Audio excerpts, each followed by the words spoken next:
Hi everyone, welcome to Ekam IAS academy Hyderabad. So ఇవాల్టి క్లాస్లో మనం డైలీ కరెంట్ అఫైర్స్ని తెలుగులో క్లియర్గా డిస్కస్ చేసుకుందాం. సో ఒక్కొక్క కరెంట్ ఈవెంట్స్ హిందూ పేపర్ నుంచి నీట్గా తీసుకొని వాటిని అనాలిసిస్ చేసి ఈచ్ అండ్ ఎవ్రీథింగ్ ప్రతి ఒక్కటి కీ పాయింట్స్ కావచ్చు, దానికి సంబంధించిన హిస్టరీ ఇవన్నీ డిస్కస్ చేసుకుందాం. ఇవి యూపీఎస్సీ, స్టేట్ పీసీఎస్సీ ఎగ్జామ్స్ ఉంటాయి కదా గ్రూప్ 1 అలా, వాటికి చాలా కీ రోల్నే ప్లే చేస్తాయి ఈ కరెంట్ ఈవెంట్స్. సో ఇప్పుడు క్లియర్గా డిస్కస్ చేసుకుందాం. సో ఫస్ట్ వన్ చూస్తే మనకి చైనా అప్గ్రేడెడ్ ఫైర్ ఫ్రవ్ ఆన్ ఎల్ఏసి. సో మామూలుగా మనకి ఇండియా నేబరింగ్ కంట్రీస్ ఉంటాయి కదా, సో పాకిస్తాను, చైనా, బంగ్లాదేశ్, భూటాను, నేపాల్ ఎలా ఉంటాయి. సో మనకి 2 బోర్డర్ లైన్స్ ఉంటాయన్నమాట. సో అవి వచ్చేసి మామూలుగా ఎల్ఏసి ఒకటి ఉంటుంది, ఎల్ఓసి ఉంటుంది. సో ఎల్ఓసి ఎక్కడ ఉంటుందంటే మనకి, సో ఎల్ఓసి వచ్చేసి పాకిస్తాన్. సో ఎల్ఓసి వచ్చేసి మనకి line of control, so line of actual control రెండు ఉంటాయి కదా. సో లైన్ ఆఫ్ కంట్రోల్ వచ్చేసి మనకి పాకిస్తాన్లో ఉంటుంది. సో పాకిస్తాను ఇండియా మధ్య ఉంటుంది అనమాట. సో అలాగే ఎల్ఏసి వచ్చేసి మనకి చైనా, అలాంటిది చైనా బోర్డర్లో ఉంటుంది. సో ఇప్పుడు మనము క్లియర్గా డిస్కస్ చేసుకుందాం. ఇక్కడ ఏమైందంటే కరెంట్ ఈవెంట్స్ రీసెంట్గా, సో మనకి చైనా అప్గ్రేడ్ చేసింది ఫైర్ ఫ్రవ్ అంటే మిలిటరీ యొక్క శక్తిని అక్కడ ఇంక్రీజ్ చేస్తుంది. సో మిలిటరీ పరంగా కావచ్చు, సో ఎక్విప్మెంట్స్, సో మనకి ఆర్మ్స్, ఆర్టిలరీ ఇవన్నీ ఉంటాయి కదా, సో అవన్నీ ఇంక్రీజ్ చేస్తుంది అనమాట చైనా వచ్చేసి. ఏం చేస్తుందంటే అక్కడ చూడండి క్లియర్గా ఇక్కడ వచ్చేసి, so vastly expanded troops accommodation within 100 kilometres from the line of actual control. So వాళ్ళు ఏం చేస్తున్నారంటే ఒక పెరిమీటర్ లాగా 100 కిలోమీటర్స్ వరకు కూడా మొత్తం వచ్చేసి విత్ ఇన్ 100 మీటర్స్లో ఈక్విప్మెంట్స్ అన్ని చేస్తున్నారనమాట. సో ఇట్లనే రిమైనింగ్ చూసుకుంటే ఇక్కడ చూసారు కదా ఇమేజ్ మొత్తం వచ్చేసి వాళ్ళ యొక్క ఫైర్ ఫ్రవ్ కావచ్చు అన్నీ కూడా అలాంగ్ చైనా బోర్డరు. సో ఇప్పుడు ఈ టాపిక్ గురించి మనం క్లియర్గా డిస్కస్ చేసుకునేటప్పుడు మనం ఏం చేయాలంటే చైనాకి ఇండియాకి సంబంధించిన థింగ్స్ ఉంటాయి కదా, సో అవన్నీ కూడా నీట్గా మనం క్లియర్గా డిస్కస్ చేసుకోవాలి. సో ఇప్పుడు వచ్చేసి ఆ స్లైడ్లో మీకు నీట్గా ఎక్స్ప్లెయిన్ చేస్తాను.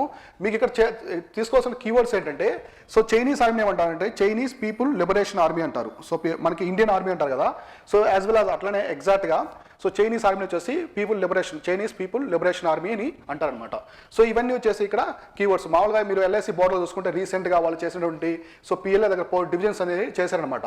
సో జింగ్జియాంగ్ మిలిటరీ డిస్ట్రిక్ట్ అని ఉదాహరణ తీసుకొచ్చారు. అక్కడ జింగ్జియాంగ్ మిలిటరీ డిస్ట్రిక్ట్ అని ఒక లొకేషన్, అంటే 4 డివిజన్స్ చేస్తారు కదా ఆర్మీలో. సో వాళ్ళ ఆర్మీలో ఇట్లా తీసుకొచ్చారు అనమాట 4 డివిజన్స్. సో దీని గురించి అయితే ఈ మ్యాటర్ కంప్లీట్గా దీని గురించి ఉంది. సో దీనికి సంబంధించిన కొన్ని చైనాకి ఇండియాకి సంబంధించిన ఇంపార్టెంట్ అప్డేట్స్ ఉంటాయి కదా, వాటి గురించి మనం ఇప్పుడు క్లియర్గా డిస్కస్ చేద్దాం. సో చూడండి మామూలుగా ఇది వచ్చేసి మ్యాప్ అనమాట, కంప్లీట్గా ఇండియా చైనా మ్యాప్. అంటే ఒకటి బోర్డర్ షేరింగ్ అవ్వచ్చు, ఏ స్టేట్స్ చేసుకుంటుంది, సో లైన్స్ ఏముంటాయి, బోర్డర్ లైన్స్ ఉన్నాయి కదా, సో ఆ బోర్డర్ లైన్స్ ఏమున్నాయి అవన్నీ కూడా ఇప్పుడు చూద్దాం. సో మామూలుగా ఇండియా మ్యాప్లో మనం చూసుకుంటే ఇక్కడ రెడ్ లైన్ కనిపిస్తుంది కదా మీకు. సో ఇక్కడ నుంచి, సో ఎగ్జాక్ట్గా ఇక్కడ నుంచి సో మనకి చైనా బోర్డర్ అనేది చూడండి ఇక్కడ వరకు ఉంటుంది, టిబెట్, ఇక్కడ నేపాల్ ఉంటుంది మళ్ళీ. సో ఇక్కడ మనకి అరుణాచల్ ప్రదేశ్లో ఉంటుంది మళ్ళీ. సో అరుణాచల్ ప్రదేశ్లో సో ఇక్కడ నుంచి స్టార్ట్ తవాంగ్ నుంచి మనకి ఇక్కడ వరకు, సో మయన్మార్ బోర్డర్ దగ్గర ఎండ్ అవుతుంది అనమాట. సో ఇదంతా వచ్చేసి మనకి ఎల్ఏసి, ఇది వచ్చి LAC line. So line of actual control, ఇందా చెప్పాను కదా, so line of actual control అనేది. సో రీసెంట్గా మనకి చైనీస్ ఆర్మీకి ఇండియన్ ఆర్మీకి మధ్య సో కొన్ని క్లాసెస్ జరిగాయి, గుర్తుందా మీకు? లాస్ట్ కొన్ని మంత్స్ ముందు జరిగింది. అది వచ్చేసి మనకి గల్వాన్ వ్యాలీలో జరిగింది. సో ఇది చాలా కీవర్డ్ ఇంపార్టెంట్. సో జాగ్రఫీ పరంగా మీరు చూసుకుంటే లొకేషన్ అనమాట ఇది వచ్చేసి, ఇది గల్వాన్ వ్యాలీ. సో తర్వాత లైన్ ఆఫ్ యాక్చువల్ కంట్రోల్ చూసుకుంటే ఇక్కడ మీరు చూడండి, ఇక్కడ అక్సాయి చిన్, చాలా మందికి అక్సాయి చిన్ గురించి సో చూడాలి. అక్సాయి చిన్ చాలా ఇంపార్టెంట్ లొకేషన్.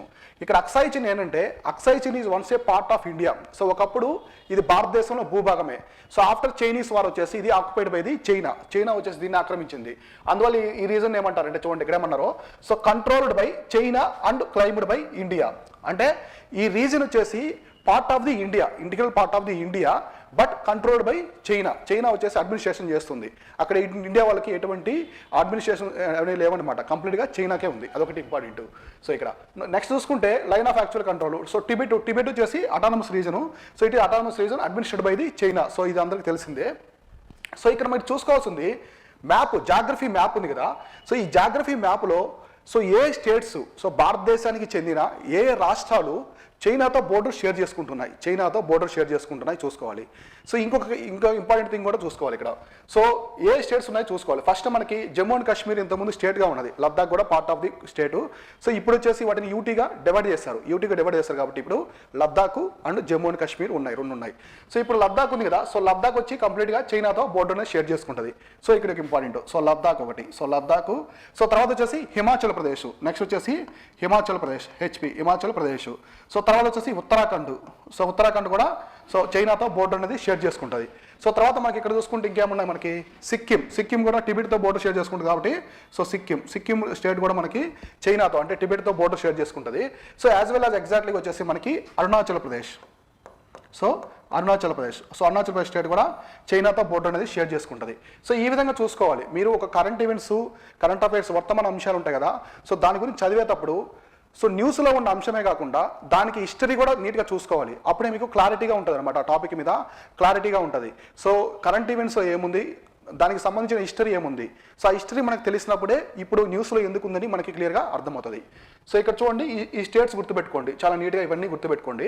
ఇక్కడ చూడండి సిక్కిము అరుణాచల్ ప్రదేశ్కి ఒక చిన్న ఇంపార్టెంట్ సిగ్నిఫికెన్స్ చెప్తాను ఇక్కడ. సో ఈ స్టేట్స్ కాకుండా ఇక్కడ మీరు సిక్కిము అరుణాచల్ ప్రదేశ్ చూస్తే సో సిక్కిం వచ్చేసి 3 దేశాలతో బోర్డర్ షేర్ చేసుకుంటుంది. 3 దేశాలతో బోర్డర్ షేర్ చేసుకుంటుంది. సో ఇక్కడ చూడండి మీరు ఫస్ట్ వచ్చేసి నేపాల్తో, సో ఇక్కడ నేపాల్తో బోర్డర్ షేర్ చేసుకుంటుంది. సో భూటాన్తో బోర్డర్ షేర్ చేసుకుంటుంది, అలాగే టిబెట్తో కూడా బోర్డర్ షేర్ చేసుకుంటుంది. సో 1, 2, 3 కంట్రీస్తో బోర్డర్ షేర్ చేసుకుంటుంది. అంటే ఇండియాలో ఉండే కొన్ని స్టేట్స్ 3 కంట్రీస్తో బోర్డర్ అనేది షేర్ చేసుకుంటాయి. వాటిలో వచ్చేసి వన్ ఆఫ్ ది ఇదనమాట. సో మనకి సిక్కిం ఒకటి, ఇంకో స్టేట్ వచ్చేసి అరుణాచల్ ప్రదేశ్. ఇక్కడ అరుణాచల్ ప్రదేశ్ కూడా 3 దేశాలతో బోర్డర్ అనేది షేర్ చేసుకుంటుంది. చూద్దాం. సో ఇక్కడ ఏమేమి ఉన్నాయి మనకి, సో ఒకటి టిబెట్, ఇక్కడ వచ్చేసి భూటాన్. సో భూటాన్తో కూడా బోర్డర్ షేర్ చేసుకుంటుంది. సో నెక్స్ట్ వచ్చేసి చైనాతో కూడా బోర్డర్ షేర్ చేసుకుంటుంది అంటే టిబెట్తో. సో నెక్స్ట్ వచ్చేసి తర్వాత ఏముంది మయన్మార్. సో మయన్మార్తో కూడా బోర్డర్ షేర్ చేసుకుంటుంది. సో ఈ విధంగా సో మీరు చదువుకునే ఈవెంట్స్ని కరెంట్ ఈవెంట్స్ ఇవన్నీ కూడా కొంచెం స్మార్ట్గా చదువుకోవాలి. సో ఇట్లా కూడా అడిగేదానికి ఛాన్స్ ఉంటుంది అనమాట ఎగ్జామినేషన్లో, కాంపిటేటివ్ ఎగ్జామినేషన్లో ఇలా కూడా క్వశ్చన్స్ అడుగుతారు. సో కాబట్టి సిక్కిము 3 స్టేట్స్తో బోర్డర్ ఇక్కడ కూడా. సో మామూలుగా మనకి వెస్ట్ బెంగాల్ కూడా 3 స్టేట్తో బోర్డర్ షేర్ చేసుకుంటుంది వెస్ట్ బెంగాల్. సో బంగ్లాదేశ్ కావచ్చు, మనకి నేపాల్, భూటాన్ ఇట్లా. సో అవన్నీ చూసుకోవాలి. ఇప్పుడు మనకి చైనా టాపిక్ కాబట్టి సో ఈ విధంగా లైన్ ఆఫ్ ఇదంతా మీకు ఐడియా ఉంది కదా. సో ఇంకొకటి ఇక్కడ ఇంపార్టెంట్ వచ్చేసి మీకు McMahon line. So McMahon line అంటే ఏంటంటే సో ఇది మనకి ఒక లైన్, బోర్డర్ లైన్ అనమాట. ఇది between the India and China. So ఈ రెండింటి మధ్య ఉంటుంది. సో మెక్మోహన్ లైన్ ఆధారంగా ఏంటంటే చైనా వచ్చేసి మనకి ఈ రీజన్ ఉంది కదా, మనకి ఎల్ఏసి అనేది అఫీషియల్ లైన్ అనమాట. ఎల్ఏసి అనేది అఫీషియల్ లైన్, దాన్ని బట్టే ఈ భూభాగాన్ని డివైడ్ చేశారు.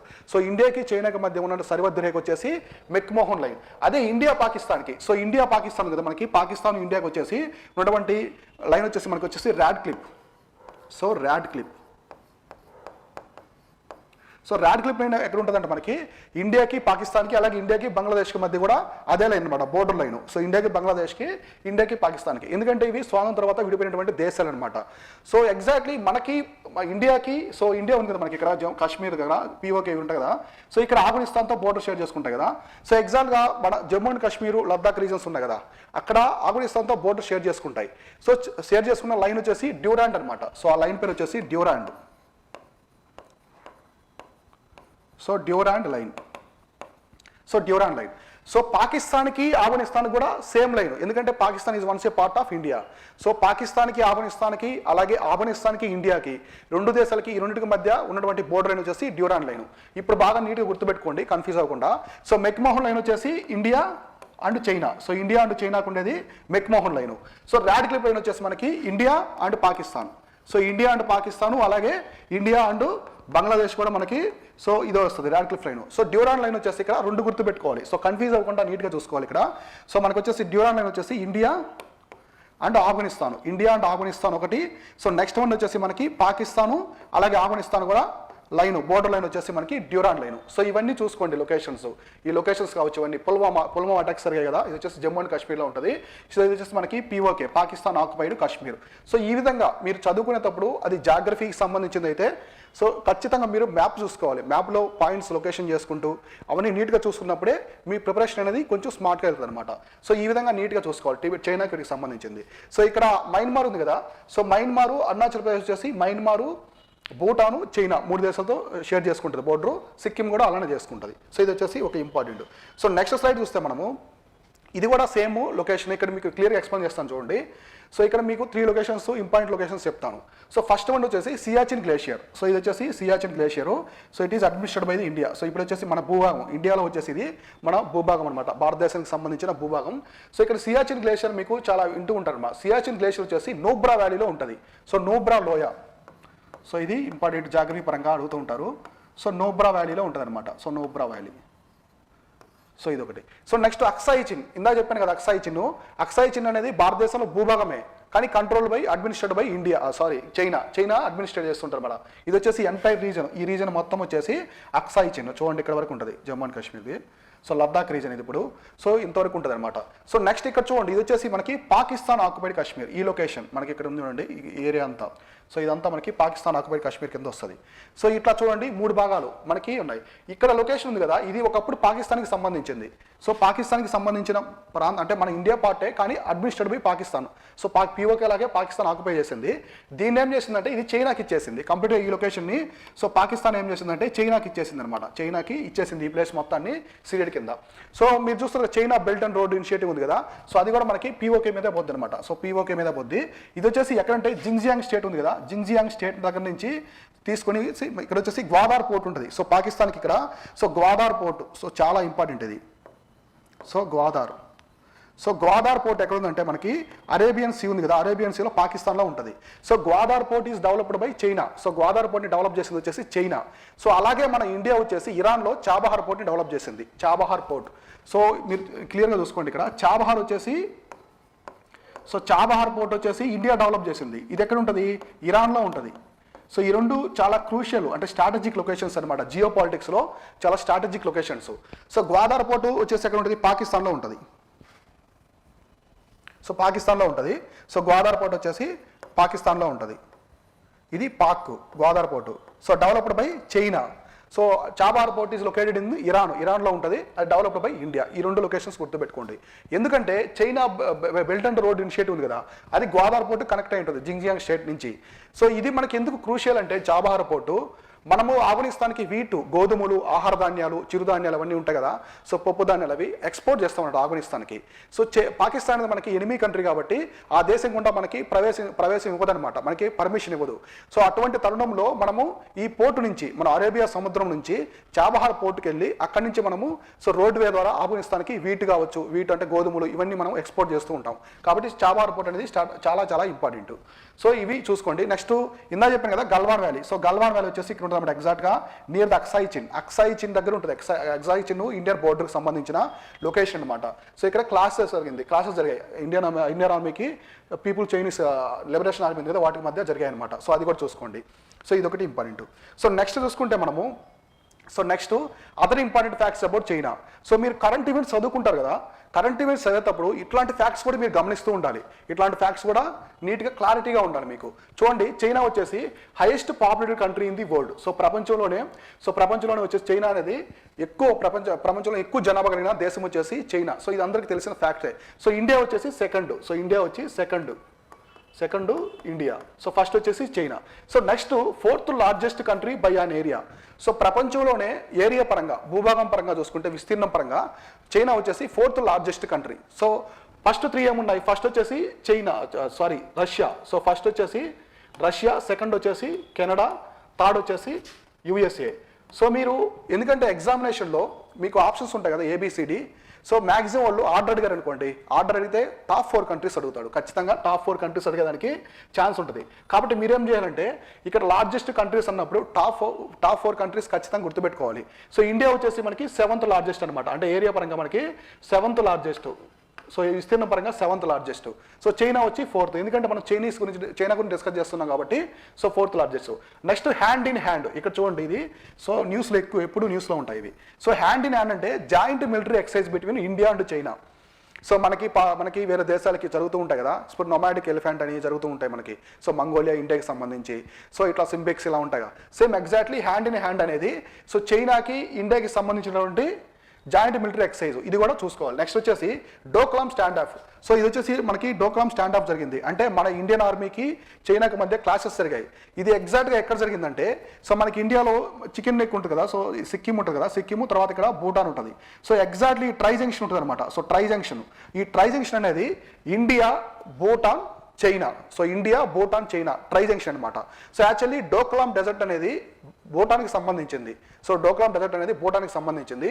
సో కాకపోతే ఏమైందంటే చైనా వచ్చి దాన్ని ఆక్రమించాలని ట్రై చేసింది అనమాట. సో ఆక్రమించి అక్కడ కొన్ని ప్రాజెక్ట్స్ అనేవి కట్టాలని చెప్పేసి రోడ్ వేస్, సో బిల్డింగ్స్ కట్టాలని ప్లాన్ చేసింది. కానీ మన ఆర్మీ అనేది భూటాన్ యొక్క ప్రాంతాన్ని సంరక్షిస్తూ ఉంటుంది అక్కడ, ఇండియన్ ఆర్మీ అనేది. కాబట్టి క్లాసెస్ జరిగి చివరిగా వచ్చి కొన్ని చర్చలు జరిగి చైనీస్ ఆర్మీ అయితే వెనక్కి వెళ్ళడం జరిగింది. సో డోక్లాం స్టాండప్ కూడా చూసుకోవాలి. సో తర్వాత headquarters of the SCO, so Shanghai cooperation organisation ఉంది కదా. సో బీజింగ్ వచ్చేసి చైనాలో ఉన్నటువంటి బీజింగ్ క్యాపిటల్ సిటీ వచ్చేసి headquarters of the SCO అంటే Shanghai cooperation organisation. So Shanghai cooperation organisation అనేది one of the international organisation. వాటి గురించి క్లియర్ చూసుకోండి. Next NDB, so new development bank వచ్చేసి బ్రిక్స్ బ్యాంక్ అంటారు. సో ఇది హెడ్ క్వార్టర్స్ వచ్చేసి షాంఘైలో ఉంటుంది. ఇది వచ్చేసి హెడ్ క్వార్టర్స్ వచ్చి షాంఘైలో ఉంటుంది. ఇవన్నీ వచ్చేసి హెడ్ క్వార్టర్స్. SCOకి వచ్చేసి బీజింగ్, NDBకి వచ్చేసి Shanghai. Next Asian infrastructure investment bank, so AIBకి వచ్చేసి మనకి ఎక్కడ ఉంటుంది అంటే బీజింగ్లో ఉంటుంది. సో బీజింగ్ వచ్చేసి హెడ్ క్వార్టర్స్ చైనాకి సంబంధించినవి. So next sharing second longest border with India after Bangladesh. So ఇక్కడ మీరు గుర్తుపెట్టుకోవాల్సిన ఇంపార్టెంట్ కీవర్డ్ చూడండి, సెకండ్ లాంగెస్ట్. చాలా మంది ఏమనుకుంటారంటే సో చైనా వచ్చేసి సో మ్యాప్లో చూస్తాం కదా ఇందాక అట్లా, సో లాంగెస్ట్ బోర్డర్ ఉంది అనుకుంటారు. సో నిజానికి ఇండియాతో లాంగెస్ట్ బోర్డర్ షేర్ చేసుకునే కంట్రీ వచ్చేసి బంగ్లాదేశ్. సో బంగ్లాదేశ్, నెక్స్ట్ వచ్చేసి చైనా. సో కాబట్టి సెకండ్ లాంగెస్ట్. ఇక్కడ కూడా మీరు టాప్ 4 కంట్రీస్ చూసుకోవాలి. సో ఇండియాతో బోర్డర్ షేర్ చేసుకునే టాప్ 4 కంట్రీస్, లాంగెస్ట్ కంట్రీస్ చూసుకోవాలి, లాంగెస్ట్ బోర్డర్స్. కానీ ఆఫ్ఘనిస్తాన్ వచ్చేసి ఇండియాతో, సో ఆఫ్ఘనిస్తాన్ ఉంది కదా, సో ఆఫ్ఘనిస్తాను ఇండియాతో షార్టెస్ట్ బోర్డర్, అంటే సో అన్ని కంట్రీస్ కంటే తక్కువ బోర్డర్ షేర్ చేసుకునే దేశం వచ్చేసి Afghanistan. So next south China see dispute. ఇది ఎప్పుడు న్యూస్లో ఉంటుంది. సౌత్ చైనా సీ ఉంది కదా, సో సౌత్ చైనా సీ దక్షిణ చైనా సముద్రం ఉంది. సో అక్కడ కొన్ని ఐలాండ్స్ అనేది ఆర్టిఫిషియల్ ఐలాండ్స్ ఏర్పరుస్తుంది చైనా. అలాగే కొన్ని ఐలాండ్స్ ఉన్నాయన్నమాట, వేరే దేశాలకు చెందిన ఐలాండ్స్ కావచ్చు, ఇవన్నీ ఆక్రమించడము ఇట్లాంటి దురాక్రమణలు చేస్తూ ఉంటుంది చైనా. సో కాబట్టి కొన్ని ఐలాండ్స్ ఉంటాయి అక్కడ, ఐలాండ్స్ కూడా డిస్ప్యూట్ అనేది ఉంది సౌత్ చైనా సీలో. ఇది కూడా వర్తమాన అంశం కాబట్టి ఇది కూడా చూసుకోవాలి. ఈ విధంగా చైనాకి సంబంధించినటువంటి ఇంపార్టెంట్ ఫ్యాక్ట్స్ చూసుకోవాలి. సో నెక్స్ట్ చూసుకుంటే మనం, సో నెక్స్ట్ వచ్చేసి Odisha's to install siren to caution elephant movement in forest. So రీసెంట్గా ఒడిస్సా రాష్ట్రం ఏం చేసిందంటే కొన్ని సైరన్స్ పెట్టింది. ఎక్కడ పెట్టిందంటే నేషనల్ హైవేస్ అనమాట. మనకి నేషనల్ హైవేస్ ఉంటాయి, జాతీయ రహదారులు ఉంటాయి కదా. సో జాతీయ రహదారుల్లో వాళ్ళు వచ్చేసి కంప్లీట్గా సైరన్ పెట్టేశారు. National highways to reduce human elephant encounters. So అక్కడ నేషనల్ హైవేస్ మీద ఎప్పుడు ట్రాన్స్పోర్ట్ అనేది జరుగుతూ ఉంటుంది, ఎక్కువ ట్రాన్స్పోర్ట్ జరుగుతుంది, ఇన్ఫ్రాస్ట్రక్చర్ సంబంధించిన లాజిస్టిక్స్ కావచ్చు ఇవన్నీ. సో ఈ తరుణంలో ఏమవుతుందంటే సో ఎక్కువ వెహికల్స్ ఢీకొట్టడం వల్ల ఎలిఫెంట్స్ అనేవి చనిపోతూ ఉంటాయి. అలాగే హ్యూమన్ ఎలిఫెంట్ కాన్ఫ్లిక్ట్ అనేది వస్తుంది అనమాట అక్కడ. సో కాబట్టి దాన్ని రిమూవ్ చేయడానికి కంప్లీట్గా అటువంటి లిమిట్ అనేది లేకుండా నీట్గా గవర్నమెంట్ ఏం చేసిందంటే ఒడిస్సా స్టేట్ గవర్నమెంట్ ఏం చేసిందంటే సైరన్ పెట్టేసింది. సో ఎలిఫెంట్స్ వస్తున్నాయి అనుకోండి, అక్కడ సైరన్ అనేది రింగ్ అవుతుంది అనమాట. సో సైరన్ మోగడం వల్ల ఆ మూమెంట్స్ అనేది తెలుస్తుంది, ఈ ట్రాన్స్పోర్ట్ వెహికల్స్ వాళ్ళు ఉంటారు కదా వాళ్ళకి తెలుస్తుంది. సో వీటితో పాటు మీరు ఏం చూసుకోవాలంటే ఇక్కడ వచ్చేసి కొన్ని లొకేషన్స్ కూడా మెన్షన్ చేశారు. అవి నేను మీకు నీట్గా చూపిస్తాను నెక్స్ట్ స్లైడ్లో. ఇక్కడ ఏం చేశారంటే forest department, state forest department ఉంది కదా, సో వాళ్ళు వచ్చేసి తీసుకొచ్చారు ఈ సైరన్ సిస్టమ్ తీసుకొచ్చేసి కంప్లీట్గా క్రాస్ చేసేటప్పుడు ఇక్కడ వచ్చేసి మీరు ఎలిఫెంట్స్ ఉంటాయి. సో ఎలిఫెంట్స్ క్రాస్ చేస్తాయి నేషనల్ హైవేస్ క్రాస్ చేసేటప్పుడు, వాటికి ఎటువంటి హాని అనేది లేకుండా సో కంప్లీట్గా వాటిని ఎవాల్యుయేట్ చేసి సిస్టమ్ ఎలా వర్క్ చేయాలి, సో నీట్గా ప్రతిదీ డివిజన్ కావచ్చు 100 బీ బాక్సెస్ ఇట్లా నీట్గా అన్నీ తీసుకొచ్చారు అనమాట ఈ సిస్టమ్ ద్వారా. ఇంకా ఏం చేస్తారంటే సీసీటీవీ కెమెరాస్ కూడా పెట్టారు. సీసీటీవీ కెమెరాస్ పెట్టడం వల్ల సో వాటికి వచ్చేసి నీట్గా ఇన్స్టాల్ చేసి వాటి యొక్క రియాక్షన్, సో ఎలిఫెంట్స్ యొక్క నేచర్ క్యాప్చర్ రియాక్షన్ ఉంటుంది అది కూడా చూస్తారు. ఎవరైనా ఎలిఫెంట్కి హాని చేస్తున్నారా, హంటర్స్ ఉంటారు కదా వేటగాళ్ళు, సో వాళ్ళు ఎలిఫెంట్ యొక్క దంతాలు ఉంటాయి కదా టస్క్స్, వాటి గురించి కానీ వీటి గురించి సో చేస్తూ ఉంటారు అనమాట. వాటికి సంబంధించినవి ఇవి ఇట్లా చూస్తున్నారు. సో ఇప్పుడు మీరు వీటి గురించి చూసుకుంటే ఒడిస్సా గురించి, సో ఈ స్లైడ్లో చూడండి. So important notes about the elephant. So ఇండియాలో ఎలిఫెంట్ అనేది చాలా ఇంపార్టెంట్ ఎనిమల్. సో చాలా ఇంపార్టెంట్ ఎనిమల్, చాలా ప్రాధాన్యత ఇస్తాం మనము, ఏనుగుకి చాలా ప్రాధాన్యత ఇస్తాం ఇండియాలో. సో ఎందుకు ఏమేమి ఉన్నాయో వాటి గురించి ఇంపార్టెంట్ నోట్స్ అనేది మనం క్లియర్గా డిస్కస్ చేద్దాం. సో ఎలిఫెంట్ అనేది national heritage Animal of India. So national heritage Animal of India, ఇండియాకి సంబంధించిన national heritage Animal. So heritage Animal అంటే ఏంటి? వారసత్వ జంతువు. సో వారసత్వ జంతువు. సో ఇండియా యొక్క జాతీయ వారసత్వ జంతువు వచ్చేసి భారతదేశ జాతీయ వారసత్వ జంతువు వచ్చేసి ఎలిఫెంట్. ఇది ఒకటి గుర్తుపెట్టుకోండి. So next state Animal of Kerala. State Animal Kerala, Karnataka and Jharkhand. So Animal అనేది రాష్ట్ర జంతువు. ఏ రాష్ట్రాల కంటే? కేరళ, కర్ణాటక అండ్ జార్ఖండ్. ఈ 3 రాష్ట్రాలకు వచ్చేసి ఎలిఫెంట్ అనేది స్టేట్ ఎనిమల్. సో అలాగే నేషనల్ హెరిటేజ్ ఎనిమల్. సో ఇంకా చూసుకుంటే 3 టైప్స్ ఉంటాయి. మామూలుగా ఎలిఫెంట్స్ మనం ఎక్కువ ఇండియాలో ఏషియన్ ఎలిఫెంట్స్ చూస్తుంటాం. అంటే ఆసియా ఏనుగులు చూస్తుంటాం. ఇలా కాకుండా మనం నేషనల్ జియోగ్రఫీ కావచ్చు, డిస్కవరీ ఆ ఛానల్లో కొన్ని ఇంకా పెద్ద ఎలిఫెంట్ చూస్తూ ఉంటాం. సో వాటి యొక్క దంతాలు కూడా చాలా పొడుగ్గా ఉంటాయి. సో ఆ ఎలిఫెంట్స్ చూస్తున్నాం. అవి 3 టైప్స్ ఉంటాయి మామూలుగా ఎలిఫెంట్స్. ఒకటి వచ్చేసి ఏషియన్ ఎలిఫెంట్స్ ఉంటాయి, అంటే ఆసియాకి సంబంధించినటువంటి ఆసియా ఖండానికి సంబంధించిన ఎలిఫెంట్స్ ఉంటాయి. నెక్స్ట్ వచ్చేసి మనకి ఆఫ్రికా సవర్ణ ఎలిఫెంట్స్ ఉంటాయి. సవర్ణ అంటే గడ్డి భూములు ఉన్నాయి కదా, ఆఫ్రికాలో గడ్డి భూములు ఉంటాయి. సో మనకి లైన్స్ కావచ్చు, మనకి చీతా అవన్నీ ఉంటాయి అక్కడ ఉంటాయి అనమాట అవి. సో సవర్ణాలు ఉంటాయి, సవర్ణాలో ఉండే ఎలిఫెంట్స్ ఒకటి. నెక్స్ట్ వచ్చేసి ఆఫ్రికాలో మనకి ఫారెస్ట్ ఎలిఫెంట్ అని ఉంటుంది. సో ఆఫ్రికాలో ఫారెస్ట్ ఎలిఫెంట్. ఇప్పుడు చూడండి, ఏషియన్ ఎలిఫెంట్ ఒకటి ఉంది, అలాగే ఆఫ్రికా సవర్ణ ఎలిఫెంట్ ఉంది సెకండ్ టైపు. థర్డ్ టైప్ వచ్చేసి మనకి ఆఫ్రికా ఫారెస్ట్ ఎలిఫెంట్. అంటే మేజర్ టైప్స్ ఆఫ్ ఎలిఫెంట్స్ వచ్చేసి ఇవే. ఇంకా రిమైనింగ్ అన్ని వచ్చేసి సబ్ స్పీసీస్ అనమాట. వీటికి సంబంధించిన రిమైనింగ్ సబ్ స్పీసీస్ ఇవి వచ్చేసి మేజర్ ఎలిఫెంట్స్. ఒకటి వచ్చేసి ఏషియన్ ఎలిఫెంట్స్ ఒకటి, నెక్స్ట్ వచ్చేసి Africa savanna elephant, third one వచ్చేసి ఆఫ్రికా ఫారెస్ట్ ఎలిఫెంట్. ఈ 3 గుర్తుపెట్టుకోవాలి. సో తర్వాత there are 3 sub species of Asian elephants. So ఈ ఏషియన్ ఎలిఫెంట్ ఉంది, ఆసియాకి సంబంధించిన ఎలిఫెంట్స్ ఉన్నాయి కదా, ఇందులో మళ్ళీ 3 సబ్ స్పీసీస్ ఉన్నాయి. ఇందా చెప్పాను కదా సబ్ స్పీసీస్ ఉంటాయని. సో సబ్ స్పీసీస్లు ఏమైనా ఉన్నాయంటే, సో ఇండియన్ ఎలిఫెంట్ ప్రతి ఒక్కరు తెలిసిందే, మనం చూస్తూ ఉంటాం. సో టెంపుల్స్ దగ్గర కావచ్చు, సో ఎక్కడైనా ఎగ్జిబిషన్ ఇక్కడ మనము ఎలిఫెంట్స్ని ఎక్కువ చూస్తూ ఉంటాం, ఇండియన్ ఎలిఫెంట్. సో తర్వాత ఇంకేమన్నాయంటే సుమత్రన్. సో సుమత్రన్ ఎక్కడ ఉందంటే Indonesia. Sumatra is a island of Indonesia దేశానికి చెందిన ఒక ఐలాండ్ సుమత్రా. అంటే అండమాన్ నికోబార్ ఐలాండ్స్ ఉన్నాయి కదా, దానికి కిందే ఉంటుంది. సో తర్వాత శ్రీలంక ఎలిఫెంట్ కూడా ఉంటాయి. ఈ 3 ఇండియన్ ఎలిఫెంట్, సుమత్రన్ ఎలిఫెంట్, అలాగే వచ్చేసి నెక్స్ట్ శ్రీలంకన్ ఎలిఫెంట్. ఈ 3 వచ్చేసి ఏషియన్ ఎలిఫెంట్స్ యొక్క, సో ఆసియాకి చెందిన ఏనుగుల యొక్క సబ్ స్పీసీస్ అనమాట. సో ఇవి ఒకటి. సో నెక్స్ట్ ఇంకా చూసుకుంటే ద ఎలిఫెంట్ హెడ్. సో ఏంటంటే గుంపు అనమాట. మనకి ఎలిఫెంట్స్ చూడండి ఎప్పుడు సింగిల్గా వెళ్ళవు అవి. సో ఒక గుంపులా పోతుంటాయి ఎలిఫెంట్స్ అనేవి. కొన్ని జంతువులు వాటికి లక్షణాలు అన్నమాట, అవి ఎప్పుడు ఒంటరిగా వెళ్ళవు, కొన్ని గుంపుగా వెళ్తూ ఉంటాయి. సో ఆ గుంపుగా వెళ్ళే హెడ్ వచ్చేసి is led by the oldest and largest female member. ఇక్కడ మీరు గుర్తుపెట్టుకోవాల్సింది ఫిమేల్ మెంబర్. సో ఎలిఫెంట్ గుంపు కూడా ఎప్పుడు కూడా ఫిమేల్ మెంబర్ ఉంటుంది. సో మీరు సవర్ణ అక్కడ చూడండి ఎక్కువ సింహాలు ఉంటాయి. సింహాలు ఎక్కువ వచ్చేసి మగ సింహం అనేది ఆ గుంపు ఉంటుంది కదా, వాటిని ఎక్కువ డామినేట్ చేస్తూ ఉంటుంది, అంటే లీడ్ చేస్తూ ఉంటుంది. కానీ ఇక్కడ ఏనుగుల్లో వచ్చేసి ఫిమేల్ ఉంటుంది అనమాట, ఫిమేల్ మెంబర్ అని చేస్తుంది. ఈ ఫిమేల్ మెంబర్ వచ్చేసి మ్యాట్రియార్కల్ సొసైటీ అట్లా చదువుతాం హిస్టరీలో. So female lead by the female వచ్చేసి మ్యాట్రియార్కల్. సో ఇక్కడ వచ్చేసి మీకు గుర్తు oldest and largest. So age పరంగా కానీ శరీరం పరంగా కానీ పెద్దది, అంటే ఎందుకు కాపాడాలి, వాళ్ళ గుంపుని మొత్తాన్ని కాపాడడానికి ఒక లీడ్ తీసుకుంటారు అనమాట. కాబట్టి ఈ విధంగా హెడ్ అనేది ఉంటుంది, ఏనుగులకు సంబంధించిన హెడ్. ఇక్కడ మీరు చూసుకోండి నేషనల్ హెరిటేజ్ ఎనిమల్ ఒకటి. సో ఈ points national heritage Animal, state Animal of Karnataka, Kerala, Jharkhand. తర్వాత స్పీసీస్ ఏమున్నాయి, 3 టైప్స్ ఆఫ్ ఎలిఫెంట్స్ ఏమున్నాయి, ఏషియన్ ఎలిఫెంట్, అలాగే ఆఫ్రికన్ సవర్ణ ఎలిఫెంట్, అలాగే ఏషియన్ ఫారెస్ట్ ఎలిఫెంట్. ఈ విధంగా నీట్గా చూసుకోవాలి. సో నెక్స్ట్ చూడండి ఎలిఫెంట్కి సంబంధించిన ఇంకొన్ని ఇంపార్టెంట్. సో ఇది చాలా సైన్స్ బయాలజికల్ పరంగా ఈ పాయింట్ చాలా ఇంపార్టెంట్. గెస్టేషన్ పీరియడ్ ఉంది కదా, సో గెస్టేషన్ పీరియడ్ అంటే సో గర్భం దాల్చడం. మామూలుగా హ్యూమన్కి వచ్చేసి 9 months ఉంటుంది. సో టైము ప్రెగ్నెన్సీ టైము మామూలుగా మనకు వచ్చేసి ఆల్ మమ్మల్స్లో కంపేర్ చేసుకుంటే ఎలిఫెంట్కి వచ్చేసి లాంగెస్ట్ నోన్ గెస్టేషన్ పీరియడ్ ఉంటుంది, లాంగెస్ట్ గర్భధారణ సమయం ఉంటుంది. అది వచ్చేసి మనకి 680 days అంటే 22 months అని చెప్పొచ్చు. సో మంత్స్లో వచ్చేసి 22 months. మమ్మల్స్ మొత్తం మీద అన్ని మమ్మల్స్లో కూడా, సో మమ్మల్స్లో మొత్తం చూసుకుంటే వచ్చేసి మనకి ఏది ఉంటుందంటే ఎలిఫెంట్ వచ్చేసి longest gestation period, pregnancy period అనేది ఉంటుంది. ఇది ఒకటి important keyword. So next project elephant, very important ఇది. So project elephant Indian government తీసుకొచ్చింది. సో ప్రాజెక్ట్ ఎలిఫెంట్ అనేది సెంట్రల్లీ స్పాన్సర్డ్ స్కీమ్. ఇది వచ్చేసి centrally sponsored scheme and was a launch in the February 1992. So 1992లో లాంచ్ చేశారు project elephant అనేది. Central sponsor scheme 1992లో చేశారు. ఇది ఎందుకు చేశారంటే ప్రొటెక్షన్ ఆఫ్ ఎలిఫెంట్స్. సో ఏనుగుల్ని మన భారతదేశంలో ఉండే ఎలిఫెంట్స్ మొత్తాన్ని సంరక్షించాలనే ఒక ఉద్దేశంతో దీన్ని తీసుకొచ్చారు. So next their habitats and corridors. So కంప్లీట్గా ఎలిఫెంట్ కారిడార్స్ ఉంటాయి. సో ఇక్కడ మీరు చూడండి కారిడార్స్. సో కారిడార్స్ కీవర్డ్ ఇక్కడ.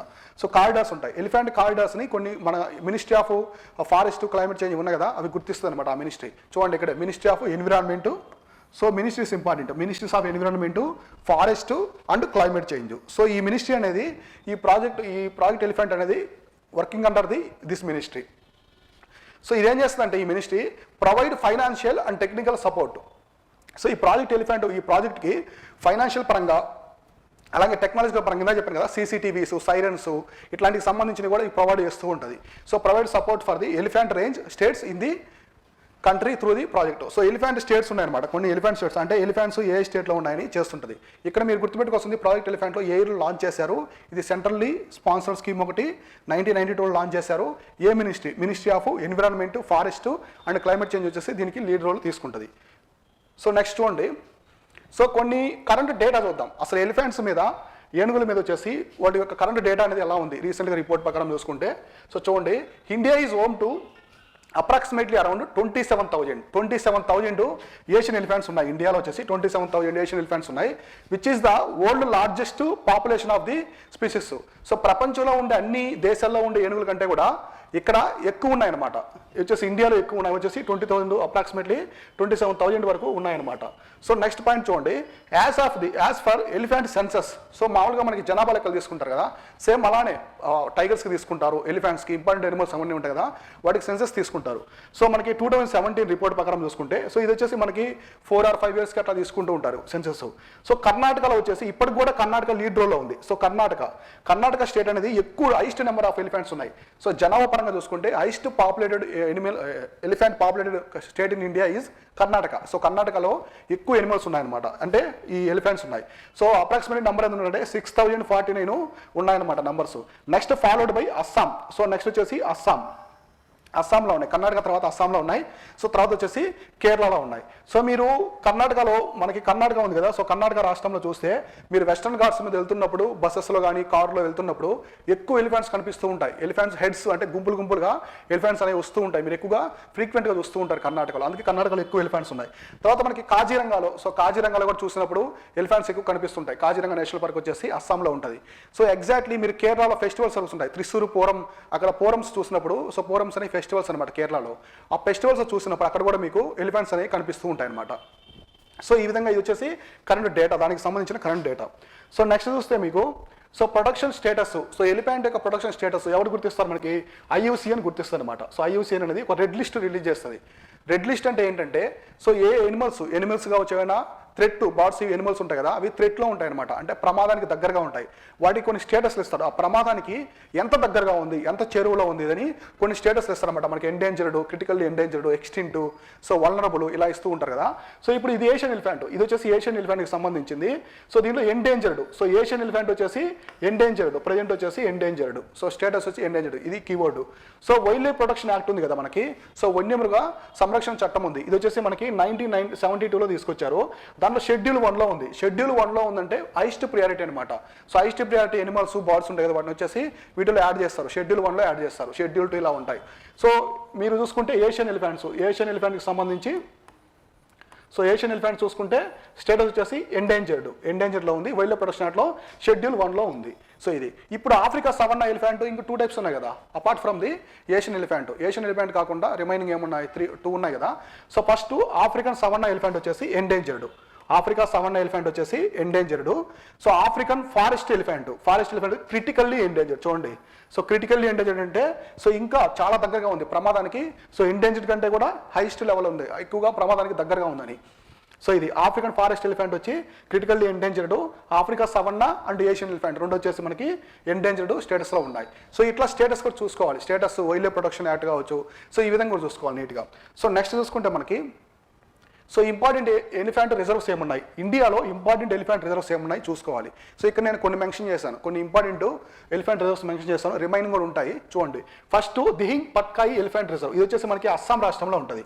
సో దిహింగ్ పట్కాయి ఎలిఫెంట్ రిజర్వ్ వచ్చేసి అస్సాం రాష్ట్రంలో ఉంటుంది. తర్వాత ఇటాంకి ఎలిఫెంట్ రిజర్వ్ వచ్చేసి మనకి నాగాలాండ్ రాష్ట్రంలో ఉంటుంది. ఇది వచ్చేసి మనకి north eastern states. So next Nilgiri elephant reserve అందరికీ తెలిసిందే. నీలగిరి హిల్స్ అనేవి మనకి 3 స్టేట్స్లో ఉంటాయి. మనకు వచ్చేసి 3 స్టేట్స్లో ఉంటాయి. ఒకటి వచ్చేసి కర్ణాటక, కేరళ అండ్ తమిళనాడు. ఈ 3 మిక్సింగ్ అవుట్ ట్రై జంక్షన్ అనమాట. నీలగిరి హిల్స్ అని ట్రై జంక్షన్. సో మనకి ఇక్కడ చూసుకుంటే నార్త్ పరంగా కర్ణాటక ఉంటుంది, ఇక్కడ కేరళ ఉంటుంది, సో ఇక్కడ తమిళనాడు ఉంటుంది. సో ఎగ్జాక్ట్గా ఇలా ఉంటుంది అనమాట. సో నీలగిరి హిల్స్లో ఉంటాయి. సో ఇది elephant reserve. So major elephant reserve, ఇండియాలోనే మేజర్ ఎలిఫెంట్ కారిడార్ ఇది వచ్చేసి నీలగిరి ఎలిఫెంట్ రిజర్వ్. తర్వాత పెరియార్ ఎలిఫెంట్ రిజర్వ్, ఇది వచ్చేసి మనకి కేరళ రాష్ట్రంలో ఉంటుంది. సో పెరియార్ ఎలిఫెంట్ రిజర్వ్ వచ్చేసి కేరళ రాష్ట్రంలో ఉంటుంది. అలానే అన్నామలై ఎలిఫెంట్ రిజర్వ్ వచ్చేసి తమిళనాడు రాష్ట్రంలో ఉంటుంది. So Annamalai elephant reserve Tamil Nadu రాష్ట్రంలో. సో సింగ్భూమ్ ఎలిఫెంట్ రిజర్వ్ వచ్చేసి మనకి జార్ఖండ్లో ఉంటుంది. సో జార్ఖండ్ యొక్క స్టేట్ ఎనిమల్ కూడా ఎలిఫెంట్, స్టేట్ ఎనిమల్ జార్ఖండ్ కావచ్చు, కేరళ అలాగే కర్ణాటక 3 వచ్చేసి మనకి స్టేట్ యానిమల్ వచ్చేసి ఎలిఫెంట్. నెక్స్ట్ సింగ్భూమ్ వచ్చేసి సింగ్భూమ్ రీజన్ అనగానే మనకి జార్ఖండ్ గుర్తు రావాలి. ఎగ్జాక్ట్లీ మయూర్భంజ రీజన్ ఉంటుంది కదా, సో మయూర్భంజ రీజన్. సో వచ్చేసి మనకి ఇక్కడ వచ్చేసి మయూర్జర్నా రీజన్ వచ్చేసి మనకి ఎలిఫెంట్ రిజర్వ్. ఇది ఎక్కడ ఉంటుంది మనకి వచ్చేసి ఒడిస్సా రాష్ట్రంలో ఉంటుంది. సో మయూర్భంజ్ వచ్చేసి మనకి ఒడిస్సా రాష్ట్రంలో ఉంటుంది. సో ఒడిస్సా. సో ఇవే కాకుండా కౌండ్ India. So కౌండ్ India elephant reserve వచ్చేసి మనకి ఆంధ్రప్రదేశ్ రాష్ట్రంలో ఉంటుంది కౌండ్ ఇండియా. సో ఇట్లా చాలా ఉన్నాయి. రాయల్ ఎలిఫెంట్ రిజర్వ్ కూడా అంటారు దాన్ని. రాయల్ ఎలిఫెంట్ రిజర్వ్ వచ్చేసి మనకి కారిడారు, అది కూడా ఏపీలోనే ఉంటుంది. సో ఈ విధంగా ఉంటాయి. సో మీరేం చేస్తారంటే ఎలిఫెంట్ రిజర్వ్స్ ఏమేమి ఉన్నాయి ఇండియాలో, వీటితో పాటు ఇలా స్టాటిక్ కాకుండా డైనమిక్ కూడా ఇంకా కరెంట్ ఈవెంట్స్ న్యూస్లో. సో కరెంట్ ఈవెంట్స్ అంటే న్యూస్లో మనకి న్యూస్లో ఎక్కువగా కనిపించే ఎలిఫెంట్ రిజర్వ్స్ కూడా చూసుకుంటూ ఉండాలి ఎలిఫెంట్కి సంబంధించిన. కాబట్టి ఇండియాలో టైగర్ కావచ్చు, రినోసర్స్, ఎలిఫెంట్స్ ఇట్లాంటి మేజర్ స్పీసెస్ ఉంటాయి కదా ఇండియాకి సంబంధించినవి, వాటి గురించి ఇట్లాంటి డేటా అనేది కంప్లీట్గా చూసుకోవాలి కరెంట్ ఈవెంట్స్లో. సో నెక్స్ట్ చూసుకుంటే మనం, so next G7 group 7 countries ఉన్నాయి కదా. So G7 proposes $600 billion global infra plan to the revival China. So మామూలుగా చైనా కంట్రీ వచ్చేసి వన్ బెల్ట్ రోడ్ ఇనిషియేటివ్ తీసుకొచ్చింది కదా. So one belt road initiative తీసుకొచ్చింది. సో దానికి అగైనెస్ట్గా అంటే దానికి అంటే కౌంటర్గా వచ్చేసి G7 వచ్చేసి ఒక స్కీమ్ అయితే తీసుకొచ్చింది. దాని గురించి ఎక్స్ప్లెయిన్ చేస్తాను క్లియర్గా. ఇక్కడ చూడండి. సో మామూలుగా ఇక్కడ ఏం చెప్పారంటే G7 కంట్రీకి సంబంధించి, సో చైనా ఇక్కడ చూడండి, China formidable belt and road initiative. చాలా కంట్రీస్ దీన్ని వ్యతిరేకించాయి, చైనా బెల్ట్ అండ్ రోడ్ ఇనిషియేటివ్ని. సో దీనికి ఆపోజిట్గా అంటే కౌంటర్గా సో వీళ్ళు ఏం చేస్తారంటే $600 బిలియన్ గ్లోబల్లో వచ్చేసి కొన్ని డెవలపింగ్ కంట్రీస్కి వాటన్నిటికీ ఫండింగ్ చేస్తుంది అనమాట G7 కంట్రీస్. సో మామూలుగా ఇది వచ్చేసి ఈ స్కీమ్ వచ్చేసి బైడెన్ కదా అమెరికా అధ్యక్షుడు. సో ఆయన వచ్చేసి టార్గెట్ పెట్టారు US to bring the $200 billion ఇవ్వాలని చెప్పేసి G7 కంట్రీస్లో. ఈ $600 బిలియన్స్ $200 బిలియన్ US ఇస్తుందని చెప్పారు. ఈ entire process lead by the US president as well as G7 countries, remaining G7 countries. ఇక్కడ మీరు బాగా గుర్తుపెట్టుకోవాల్సింది గ్రూప్ 7 అన్నారు కదా. సో గ్రూప్ 7 కంట్రీస్లో ఏ దేశాలు ఉన్నాయి కూడా మీరు చూసుకోవాలి. గ్రూప్ 7లో ఏ దేశాలు ఉన్నాయి కూడా మీరు నీట్గా క్లియర్గా చూసుకోవాలి. ఇక్కడ చూడండి. So G7 Ally's from the Canada. So Canada, Germany, Italy, Japan, so European union, ఇవన్నీ కూడా ఇక్కడ వీటికి G7 అల్లీస్ అనమాట. ఇవన్నీ వచ్చేసి మామూలు G7 కంట్రీస్ మీకు తెలుసు కదా, గ్రూప్ ఆఫ్ G7 కంట్రీస్, అవన్నీ కూడా నీట్గా చూసుకోవాలి ఇక్కడ. సో ఓవరాల్ ఇక్కడ ఏం చెప్తున్నారంటే ఈ చైనీస్ ప్రైవేట్ ఫిల్మ్స్ కూడా కీ రోల్ ప్లే చేస్తాయి. సో ఈ దేశాలకి గ్రూప్ 7 దేశాలు ఉన్నాయి కదా, వాటికి సంబంధించిన రిమైనింగ్ కూడా దేశాలు కూడా ప్రైవేట్ కంపెనీస్ ఉంటాయి కదా, వాటిల్లో ఆ కంపెనీస్ కూడా ఇక్కడ వచ్చేసి నీట్గా ఫండింగ్ చేస్తాయన్నమాట. సో ఆ దేశాల్లోకి వచ్చి డెవలపింగ్ కంట్రీస్లో ఇన్ఫ్రాస్ట్రక్చర్ని సో నీట్గా చేస్తాయన్నమాట. సో ఓవరాల్గా మీరు ఇక్కడ గుర్తుపెట్టుకోవాల్సిన విషయం వచ్చేసి, సో ఏ గ్రూప్ ఇక్కడ G20నా G7 కంట్రీస్ చేస్తున్నాయా, సో ఈచ్ అండ్ ఎవ్రీథింగ్ కూడా ప్రతి ఒక్కటి మీరు క్లియర్గా కరెంట్ ఈవెంట్స్ చూసుకుంటూ ఉండాలి. సో క్లియర్ ఎక్స్ప్లెనేషన్ ఇస్తాను, నీట్గా చూద్దాం. సో ఇప్పుడు చూడండి, G7 కంట్రీకి సంబంధించిన ఒక ఇనిషియేటివ్ తీసుకొచ్చారు. సో G7 కంట్రీస్ వాళ్ళు ఒక ఇనిషియేటివ్ అయితే తీసుకొచ్చారు. ఆ ఇనిషియేటివ్ ఏంటంటే so build back better world. So B3W అంటారు, బిల్డ్ బ్యాక్ బెటర్ వరల్డ్ అని ఒక ఇనిషియేటివ్ అయితే తీసుకొచ్చారు. ఆ ఇనిషియేటివ్ ఏంటంటే, సో చూడండి, the G7 group of 7 countries. So countries proposed a build back so better world B3W అని షార్ట్కట్లో అంటారు initiative at the recent 47th G7 summit. So 47 G7 సమ్మిట్లో తీసుకొచ్చారు. దీని వచ్చేసి టు కౌంటర్, ఇక్కడ కీవర్డ్ ఇది to counter. So to counter so Chinese belt and road initiative తీసుకొచ్చారు. ఎందుకంటే ఇందా చెప్పాను కదా, Chinese belt and road initiative కౌంటర్గా తీసుకొచ్చారని. So it is an inter governmental organisation, ఇక్కడ ఇది keyword. So inter governmental organisation. Inter governmental అంటే కొన్ని గ్రూప్ ఆఫ్ కంట్రీస్ కలిసి ఏర్పరుస్తాయి అనమాట, ఒక ఆర్గనైజేషన్లో ఏర్పరుస్తాయి. That was formed in 1975. So 1975లో ఈ ఇనిషియేటివ్ అయితే తీసుకొచ్చింది అనమాట G7. సో ఇక్కడ చూడండి, it is led by the US. So it is led by the US and G7 countries. So G7 countries and US వచ్చేసి ఇక్కడ వచ్చేసి దాన్ని లెడ్ చేస్తున్నాయి. ఇక్కడ ఫస్ట్ ఏం చేస్తారంటే వీళ్ళు provide around $40 trillion to the developing countries. So 2035కి డెవలపింగ్ కంట్రీస్ ఉంటాయి కదా, so under this initiative. So దీని కింద so build back better world B3W కింద వచ్చేసి $40 ట్రిలియన్ ఇవ్వాలి డెవలపింగ్ కంట్రీస్కి, ఇన్ఫ్రాస్ట్రక్చర్ని డెవలప్ చేయాలి అక్కడ అని చెప్పి ఒక టార్గెట్ పెట్టుకున్నారు. ఎప్పటికీ 2035కి క్లియర్గా పెట్టుకున్నారన్నమాట. సో ఇప్పుడు నీట్గా చూద్దాం అసలు ఏమున్నాయి దీంట్లో అని. సో ఇక్కడ చూడండి, the build back better world initiative ఉంది కదా. So initiative is designed to counter China's strategic influence by providing an alternative to the build road initiative for the infrastructural development for the low and middle income countries. So low and middle income కంట్రీస్కి తీసుకొచ్చారనమాట. ఇది వచ్చేసి infrastructure అని develop చేయాలి. So ఎటువంటి infrastructure develop చేయాలి, ఈ initiative ప్రకారం వచ్చేసి ఎటువంటి ఇన్ఫ్రాస్ట్రక్చర్ డెవలప్ చేయాలని ఇక్కడ క్లియర్గా చూసుకున్నారు. ఇక్కడ చూడండి ద B3W. సో B3W ఉంది కదా, so B3W plan mainly focus in 4 key areas. ఇక్కడ వచ్చేసి 4 key ఏరియాస్ కింద ఎక్కువగా మెయిన్లీ ఫోకస్ చేస్తుంది. అవి ఏవి ఉన్నాయంటే ఇప్పుడు చూడండి, సో 4 ఉన్నాయి కదా, 4 ఏరియాస్ ఏమున్నాయంటే so climate, health and health security. First one వచ్చేసి ఇక్కడ సో వచ్చేసి 4 key ఏరియాస్ ఉన్నాయి, climate, health and health security. Sorry, ఇది వచ్చేసి సెకండ్ వన్. సో ఇక్కడ క్లైమేట్ ఒకటి, హెల్త్ అండ్ హెల్త్ సెక్యూరిటీ మీద ఒకటి తీసుకొచ్చారు. క్లైమేట్ ఒకటి, so second one. So third one ఇది వచ్చేసి ఇది, నెక్స్ట్ ఫోర్త్ వన్. సో ఇట్లా first climate, second health and health security, ఆరోగ్యానికి సంబంధించిన సెక్టార్ మీద కూడా తీసుకొచ్చారు హెల్త్ మీద పరంగా. సో క్లైమేట్ పరంగా so global warming, global temperatures పెరిగిపోతున్నాయి, వాటి గురించి కూడా తీసుకొచ్చారు. సో నెక్స్ట్ వచ్చేసి డిజిటల్ టెక్నాలజీ మీద కూడా తీసుకొచ్చారు. Next gender equity and gender equality. So లింగ భేదం అనేది లేకుండా ఎవరికి కూడా సో ఫిమేల్ మేల్ మధ్య డామినేషన్ లేకుండా జెండర్ ఈక్వాలిటీ ఉండాలనే ఒక ఉద్దేశంతో కూడా తీసుకొచ్చారు. ఇది వచ్చేసి G7 తీసుకొచ్చిన కంట్రీస్ అనమాట. ఓవరాల్గా ఇక్కడ కీవర్డ్స్ ఏంటి, ఇది Chinese belt and road initiative కౌంటర్గా తీసుకొచ్చారు. $600 బిలియన్ అయితే ప్రజెంట్ చేస్తున్నారు. 2035 వచ్చేసి $40 ట్రిలియన్ అనేది టార్గెట్ పెట్టుకున్నారు. సో ఇది వచ్చేసి G7 కి సంబంధించింది. ఇది వచ్చేసి గ్రూప్ 7 కంట్రీస్కి సంబంధించినటువంటి ఇనిషియేటివ్ అనమాట. ఇది ఒకటి ఇంపార్టెంట్. సో నెక్స్ట్ చూసుకుంటే మనము next Madhya Pradesh keeps in it's date made in Ranji trophy. So Madhya Pradesh రాష్ట్రం రీసెంట్గా రంజీ ట్రోఫీ గెలిచింది ఇప్పుడు. సో ఇవాళ అది వచ్చేసి ఫస్ట్ టైం అనమాట, మధ్యప్రదేశ్ రాష్ట్రము ఫస్ట్ టైం గెలిచింది రంజీ ట్రోఫీ. సో ఈ రంజీ ట్రోఫీ అనేది ఫస్ట్ టైం మధ్యప్రదేశ్ టీం అనేది గెలిచిన ఛాంపియన్స్ అయ్యారు. ఇది వచ్చేసి 2021-22 ఇది వచ్చేసి పేటిఎం స్పాన్సర్డ్ రంజీ ట్రోఫీ అనమాట. సో ఇది వచ్చేసి రంజీ ట్రోఫీ టీము. ఇక్కడ మనం చూసుకుంటే మధ్యప్రదేశ్ సో రికార్డ్ బుక్స్ అంటే మధ్యప్రదేశ్ మూడుసార్లు గెలిచింది కాబట్టి ఇది ఫస్ట్ టైం వచ్చేసి రికార్డ్ అనేది సృష్టించింది అని చెప్పారు. అసలు రంజీ ట్రోఫీ అంటే ఏంటి, దానికి సంబంధించింది క్లియర్గా మనం ఫ్యాక్ట్స్ అనేది కొన్ని క్లియర్గా చూద్దాం. ఇక్కడ చూడండి, the Ranji trophy is named after one of the India's first test cricketers. So India's first test cricket named after the India's first test cricketers. So Ranjit Sinhji. So ఇతని పేరు మీద ఈ ట్రోఫీకి వచ్చేసి నేమ్ పెట్టారు అనమాట. సో రంజీ ట్రోఫీకి ఈ నేమ్ పెట్టారు, Ranjit Sinhji. So who played for the England. So ఎవరైతే ఇంగ్లాండ్కి ప్లే చేశారో Sussex. So Sussex is one of the state in the England అనమాట. సో ఇంగ్లాండ్కి ససెక్స్ మధ్య ఆడారు అనమాట. ఈయన వచ్చేసి గేమ్స్ ఆడారు, క్రికెట్ ఆడారు. So first test cricketer named after the Ranjit Sinhji. So largely regional nature. So ఈ ట్రోఫీ అనేది ఇంటర్నేషనల్ కాదు, రీజనల్ అంటే మన ఇండియాలోపే జరుగుతుంది అనమాట, డొమెస్టిక్గా జరిగేది. సో చూడండి, the Ranji trophy can be summed up as A domestic first class cricket. ఇది ఇక్కడ కీవర్డ్.